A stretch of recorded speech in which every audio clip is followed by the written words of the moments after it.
Welcome to Neelam Fairy Tale. Let's the magic begin.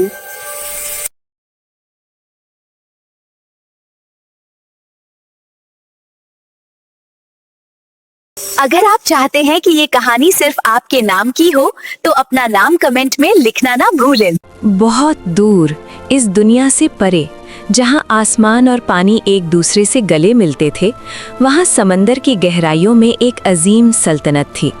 इस सल्तनत की दीवारें मोतियों से बनी हुई थीं, उसके दरवाजे नीले शीशे जैसे चमकते थे और हर तरफ पानी की रोशनी थिरकती रहती थी। इस सल्तनत की मलिका को दुनिया मलिका समरीन के नाम से जानती थी।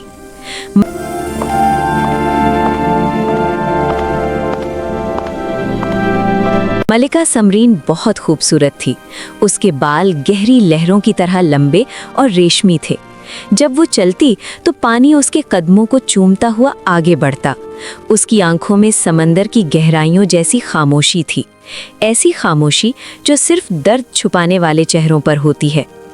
लोग कहते थे कि मलिका समरीन कभी नहीं रोती, क्योंकि जब भी उसकी आंख से एक बूंद आंसू गिरती, समंदर अपनी हद भूल जाता, लहरें शहरों तक पहुंच जाती और आसमान नीला नहीं रहता। इसीलिए मलिका समरीन ने अपने आंसुओं को कैद कर रखा था।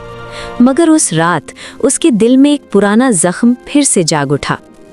मलिका समरीन का एक बेटा था, वो भी पानी का बेटा था, नील सा, रोशन सा, समंदर का शहजादा। लेकिन उसके दिल में एक ख्वाहिश पल रही थी, इंसानी दुनिया की ख्वाहिश। मलिका समरीन ने उसे बहुत समझाया, इंसानी दुनिया तुम्हारी नहीं, वहाँ का हवा पानी तुम्हें जिंदा नहीं रहने देगा। लेकिन जवान दिल कब सुनते हैं। एक रात जब समंदर गहरी नींद में था, शहजादा पानी की सतह से बाहर निकल गया और फिर वो कभी वापस नहीं आया। उस दिन के बाद मलिका समरीन की मुस्कुराहट समंदर की गहराइयों में गुम हो गई। वो रोज अपने शीशे के तख्त पर बैठकर ऊपर आसमान को देखती और इंतजार करती। समंदर खामोश रहता, लेकिन मलिका का दिल चीखता रहता। और फिर उस रात उसकी आंख से पहला आंसू गिरा। वो रात अजीब थी। समंदर बिल्कुल खामोश था, जैसे सांस भी धीमी हो गई हो। मलिका समरीन अपने शीशे के तख्त पर बैठी थी, उसकी आंखें भरी हुई थीं और फिर उसकी आंख से एक आंसू गिर गया। वो आम आंसू नहीं था, वो रोशन नीला आंसू था। जैसे ही वो पानी में गिरा, पूरा समंदर चमक उठा। मछलियां रोशनी बनकर घूमने लगीं और लहरों में एक अजीब सी मिठास भर गई। उस आंसू के गिर्द पानी घूमने लगा और धीरे धीरे समंदर की सतह पर एक छोटी सी जान उभर आई। वो एक नन्ही शहजादी थी। उसका जिस्म शीशे जैसा शफ्फाफ था। उसके अंदर खून नहीं, बहता हुआ पानी था। उसकी आंखें गहरी नीली थीं, जैसे समंदर की यादें समेटे हुए।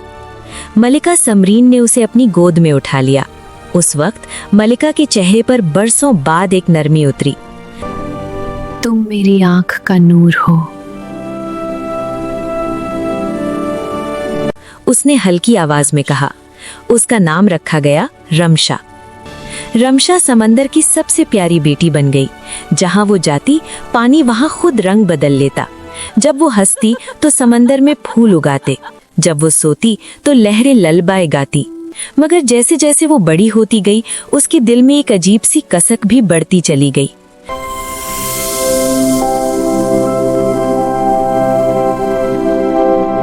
रमशा अक्सर समंदर के किनारे बैठकर ऊपर की दुनिया को देखती। वो बच्चों को हंसता देखती, माँओं को दुआ करती देखती और बेटियों को बाहों में झूलता देखती। उसके दिल में एक सवाल बार बार उठता, मैं वहाँ क्यों नहीं रह सकती? मैं वहाँ क्यों नहीं रह सकती? मलिका समरीन ने उसे सख्ती से मना कर दिया। तुम आंसू से पैदा हुई हो, इंसानी दुनिया तुम्हें मिटा देगी। मगर रमशा का दिल मान न सका। वो रात जब चांद पूरा था, समंदर नीली रोशनी में डूबा हुआ था। रमशा ने अपने माँ का नीला आंसू चुरा लिया और समंदर से बाहर आ गई। जैसे ही उसका पांव जमीन पर पड़ा, उसका जिस्म रोशनी में बदलने लगा, मगर वो जिंदा रही। वो एक सूखे गांव में पहुंची, जहां लोग पानी के बगैर तड़प रहे थे। रमशा ने आंसू को जमीन पर गिराया और एक चश्मा फूट पड़ा। गांव जिंदा हो गया। लोग उसे पानी की परी कहने लगे। मगर हर जादू की एक कीमत होती है। रमशा धीरे धीरे कमजोर होती जा रही थी। उसका जिस्म ज्यादा शफ्फाफ होता जा रहा था। समंदर ने महसूस किया उसकी बेटी खतरे में है। समंदर को उस रात नींद नहीं आई। लहरें बेचैन थीं, जैसे किसी माँ का दिल बेचैन हो जब उसकी औलाद दर्द में हो। पानी का रंग गहरा होता जा रहा था और समंदर के सीने में अजीब सी जलन उठ रही थी। मलिका समरीन अपने शीशे के तख्त पर बैठी थी। उसकी आंखें बंद थीं, मगर दिल की आंख खुली हुई थी। अचानक उसने महसूस किया, रमशा। उसके लब हल्के से कांपे। उसकी बेटी का वजूद कमजोर हो रहा था। उसका नूर मध्यम होता जा रहा था और हर सांस के साथ वो इंसानी जमीन में थोड़ी थोड़ी घुल रही थी। समंदर ने चीख मारकर मलिका को रास्ता दिया। लहरें उठ खड़ी हुईं। आसमान ने अपना रंग बदल लिया। बिजली चमकी और पहली बार इंसानी दुनिया ने देखा कि समंदर चल कर आ रहा है। मलिका समरीन पानी की दीवार को चीरकर जमीन पर उतरी। जहां रमशा थी वहां लोग खामोश खड़े थे। उनके सामने एक रोशनी का वजूद था जो धीरे धीरे हवा में बिखर रहा था। रमशा का जिस्म अब बिल्कुल शफ्फाफ हो चुका था। उसके चेहरे पर दर्द था, मगर आंखों में सुकून। माँ, रमशा ने हल्की आवाज में कहा। माँ, मैं जानती थी ये होगा। मलिका समरीन ने उसे अपनी बाहों में ले लिया। पहली बार उसकी बेटी की ठंडक उसे महसूस हुई। तुमने मुझे क्यों नहीं रोका? मलिका की आवाज टूट रही थी। रमशा हल्की सी मुस्कुराई। क्योंकि अगर आप मुझे रोकती तो ये लोग आज भी प्यास से मर रहे होते। मलिका समरीन के हाथ कांप गए। इंसानी दुनिया जालिम है रामशा, ये तुम्हारा वजूद खा जाती है। रमशा ने अपना शफाफ हाथ अपनी माँ के चेहरे पर रखा। मगर माँ, कभी कभी किसी का दर्द अपनी जान से ज्यादा भारी होता है।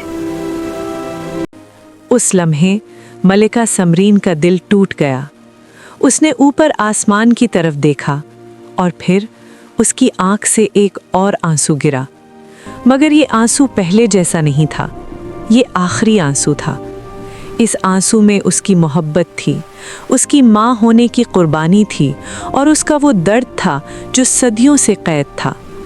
जैसे ही वो आंसू जमीन पर गिरा, वो आंसू जमीन में समा गया और गांव हमेशा के लिए हरा भरा हो गया।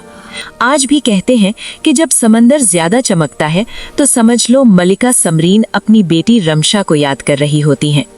और जब पानी का कोई चश्मा अचानक फूट पड़े तो लोग कहते हैं ये मलिका समरीन के आंसू हैं। Please like, share and subscribe and hit the bell icon for more magical stories.